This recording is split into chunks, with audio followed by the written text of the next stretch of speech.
आपण बघाय आपला जिल्हा आपली बातमी। सर्वसामान्यांच्या मनात पोलिसांची प्रतिमा तशी फार चांगली नाही।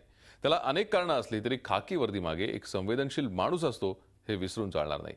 औरंगाबादच्या एका पोलीस निरीक्षकाने आपल्या कृतीतून हेच दाखवून दिलंय। अभ्यासात मग्न असलेला हा आहे ऋषिकेश। चांगलं शिक्षण घेऊन त्याला मोठा अधिकारी व्हायचंय आणि हेच स्वप्न या सागरनेही उराशी बाळगलंय। या दोन मुलांनी शिक्षणाची कास धरली आहे, पण काही महिन्यांपूर्वी परिस्थिती काही वेगळीच होती। घरची परिस्थिती नसल्यामुळे त्यांनी शाळा सोडण्याचा निर्णय घेतला होता। माझे वडील शिक्षक होते, पण काही कारणास्तव माझ्या पप्पांना सस्पेंड करण्यात आलं। माझे पप्पा 5 महिने सस्पेंड होते। नंतर मग शाळेवर जॉईनिंग झाली, पण पेमेंट भेटत नव्हती। मग 6 महिने आमच्या घरामध्ये कुठलाही पैसा येत नव्हता। मग मी पप्पांना म्हटलं मी कामाला जातो, पण माझे पप्पा म्हणे कामाला नको जाऊन करू म्हणे काहीतरी।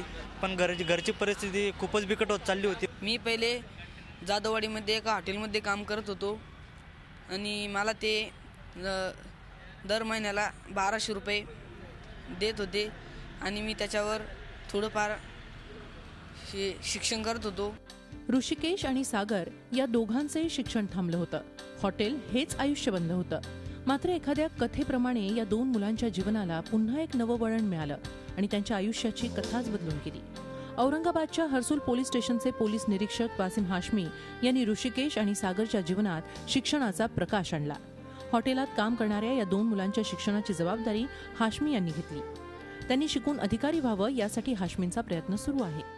शिक्षणाचा जो काही म्हणजे खर्च असेल, ॲडव्हाइस असेल, त्याच्यामध्ये कशा प्रकारे शिक्षण घ्यावायचं हे सर्व मी त्यांना सांगणार आहे, मदत करणार आहे आणि त्या माध्यमातून त्यांना दोघांनाही माझी मनोमन इच्छा आहे की दोघेही क्लास 1 अधिकारी या ठिकाणी आफ्टर ग्रॅज्युएशन कॉम्पिटेटिव्ह एक्झामिनेशन दिल्यानंतर व्हावेत अशी माझी मनोमन इच्छा आहे।